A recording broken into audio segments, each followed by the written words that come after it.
Face à l'affront des élus locaux relayés au Sénat, ce vendredi, le gouvernement a décidé de revoir sa réforme territoriale. Le rapporteur Carlos da Silva vient tout juste de déposer un amendement qui modifie cette carte et il est venu directement de l'Assemblée pour nous rejoindre sur ce plateau. Bonsoir et merci d'être avec nous.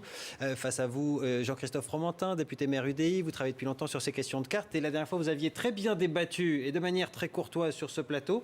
Alors je me suis dit qu'il serait intéressant que M. Fromentin nous dise ce qu'il pense des aménagements que vous venez d'apporter. On va les découvrir ensemble si vous le voulez bien. Il y a toujours 14 régions métropolitaines, mais le changement, regardez, elle vient de cette grande région au centre qui vient de se transformer, c'était un peu rapide.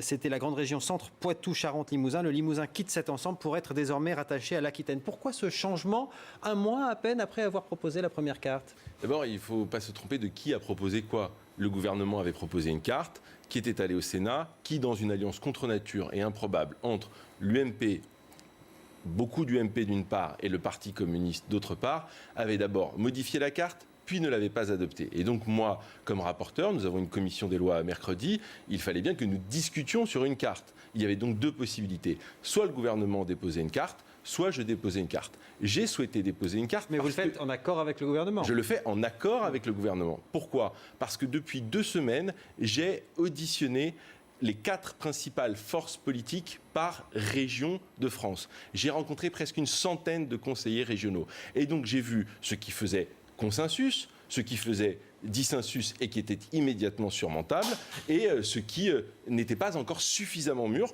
pour que dans mon rôle de rapporteur, je puisse intégralement modifier la carte. Mais maintenant, il va y avoir un débat parlementaire. Et moi, je compte sur le débat parlementaire, celui des députés de mon groupe, celui de la majorité, mais évidemment ceux de l'opposition aussi, pour faire la meilleure carte possible. Car moi, j'ai une conviction. La carte que nous faisons, c'est une carte pour les 30 ou 40 prochaines années. Ça n'est donc pas seulement l'affaire de la majorité ou de l'opposition, c'est l'affaire de toutes et tous. Alors certains y voient quand même déjà ce soir, j'allais dire, des copinages politiques. On va la revoir, cette carte, il n'a échappé à personne que dans le Limousin, il y a la Corrèze, il y a Tulle, et le maire de Tulle et beaucoup d'élus de Corrèze disaient « ça ne nous plaît pas ce rattachement au centre et à Poitou-Charentes, on aimerait bien rejoindre l'Aquitaine ». C'est ce qui se passe maintenant, c'est le lobby corrézien qui a fonctionné à l'Élysée? Écoutez, moi je redis une chose simple, j'ai reçu tous les conseils régionaux, vous m'entendez, tous, leurs présidents, mais aussi les 4 principaux groupes, c'est-à-dire souvent le PS, l'UMP, ELV et parfois même le Front National. Il était évident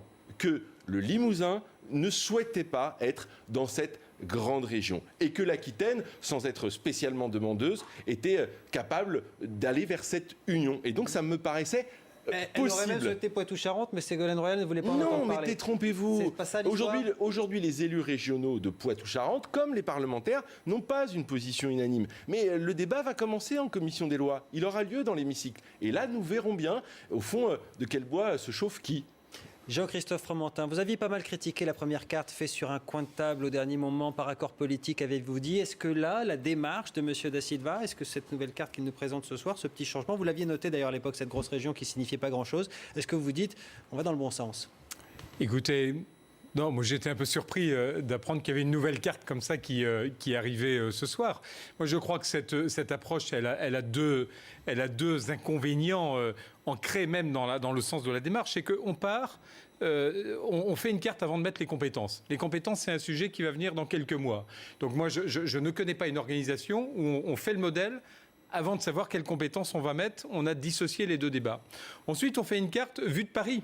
On ne fait pas une carte des élus locaux. C'est parce qu'il dit vous pouvez répondre. Non, on fait une carte. Attendez, je termine. On fait une carte par rapport à des arrangements probablement politiques.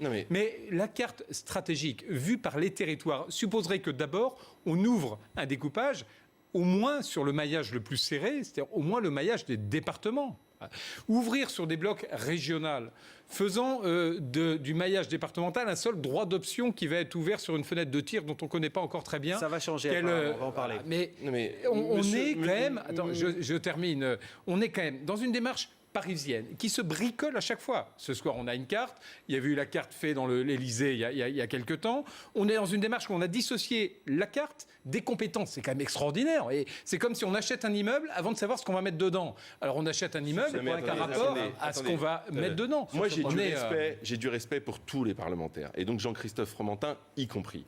Mais néanmoins, pendant 2 semaines, j'ai auditionné pendant plus de 30 heures, près de 100 élus régionaux. C'est pas un peu bizarre d'avoir fait on ça peut dire, monsieur Fromentin, que c'est parisien parce qu'ils sont venus à Paris pour me rencontrer. Néanmoins, ils sont venus. Je ne vous ai pas vu, vous, monsieur Fromentin, dans aucune de mes auditions. Aucune. Alors qu'un certain nombre de vos collègues, de votre groupe politique, sont venus écouter. Mais pour une raison, simple, c'est que vous avez dit dès le départ qu'il n'y avait quasiment aucune marge de négociation. La deuxième chose, monsieur Fromentin, c'est que vous ne pouvez pas dire qu'on ne discute pas des compétences, puisqu'au Conseil des ministres ont été présentés les deux projets, et que chacun a, et je l'ai moi, et vous l'avez, le projet sur les compétences. Pourquoi pas le mettre dans la même loi ? La troisième chose, ça serait quand même assez cohérent. Monsieur Fromentin, soyons sérieux. Le Sénat nous a rendu une page blanche.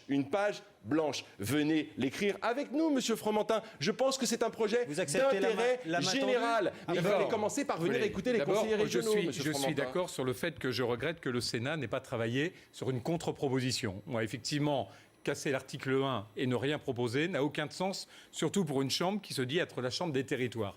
Pour autant, et je redis, cette carte, elle n'est guidée par aucune stratégie au départ. Ni une stratégie d'aménagement du territoire, ni une stratégie de compétitivité, ni une stratégie d'ouverture au monde. Donc là, attendez, monsieur Da Silva, laissez-moi terminer ma phrase. Vous avez monsieur Masseret, président socialiste de Lorraine, et monsieur Richer, président UMP d'Alsace, qui viennent me dire « Nous voulons cette fusion, nous y sommes prêts, nous y travaillons, elle sera utile pour nos populations. » Ce qui est étonnant, je ne veux pas entendre monsieur Da Silva, c'est vrai, ce qui est étonnant, peut-être que vous avez fait le travail qui aurait dû être fait avant, mais ce qui est étonnant, c'est que vous l'ayez fait après, finalement, la présentation. J'ai fait mon travail de rapporteur. Mais c'est normal. Mais c'est pas suffisant. Excusez-moi, vous avez fait sûrement un très beau travail de rapporteur, mais c'est pas en 15 jours qu'on dessine la France pour les 50 ans à venir. Ce n'est pas avec 150 auditions ou 10 auditions, je ne sais pas combien vous avez fait, qu'on construit la France des années à venir. La France des années à venir, elle se construit sur toute une série de critères. Et je redis, des critères d'alliance d'une métropole et d'un territoire, des critères d'ouverture au monde, de proximité avec nos grands ports maritimes qui ont un rôle essentiel dans la réindustrialisation. Vous me dites, on a un projet de loi pour octobre sur les compétences, mais on ne sait pas qu'est-ce qu'il en sortira. C'était le débat. Pourquoi n'a pas avoir mis dans le même texte l'ensemble de donner tort systématiquement à monsieur Fromentin? Il va croire que je n'écoute jamais ce qu'il dit, mais la réalité des faits. Mais monsieur Fromentin, vous le savez aussi bien que moi, il existe une loi, dite loi ATR de 1992. Cela fait 22 ans que des gouvernements de gauche comme de droite, des exécutifs de gauche comme de droite, ont reculé devant la réforme. Ça n'est pas le travail de Carlos Da Silva. Ce n'est pas une prétexte pour faire une mauvaise réforme. Il y a eu un travail de monsieur Balladur. Il y a eu des dizaines et des dizaines de rapports. Vous savez, à un moment donné, monsieur Galzi, il faut avancer. Il faut réformer ce pays. Ce pays meurt d'un certain nombre de ses conservatismes. Eh bien, moi, j'estime que le gouvernement met la France en mouvement et qu'il a raison. Alors, il nous reste 1 minute 30. J'essaie de vous les réserver, pardon, monsieur Fromentin, parce que vous venez juste de déposer d'autres amendements. On ne savait même pas si vous n'alliez pas arriver en retard ici, parce que ce n'était pas tout à fait terminé. C'est tout chaud, c'est tout frais. Ça concerne les fameux droits d'option, c'est-à-dire la possibilité pour un département de changer de région. C'est bien ça? Oui, parce que qu'est-ce qui change là-dessus? Tous les conseillers régionaux actuels m'ont dit on ne veut pas être divisé.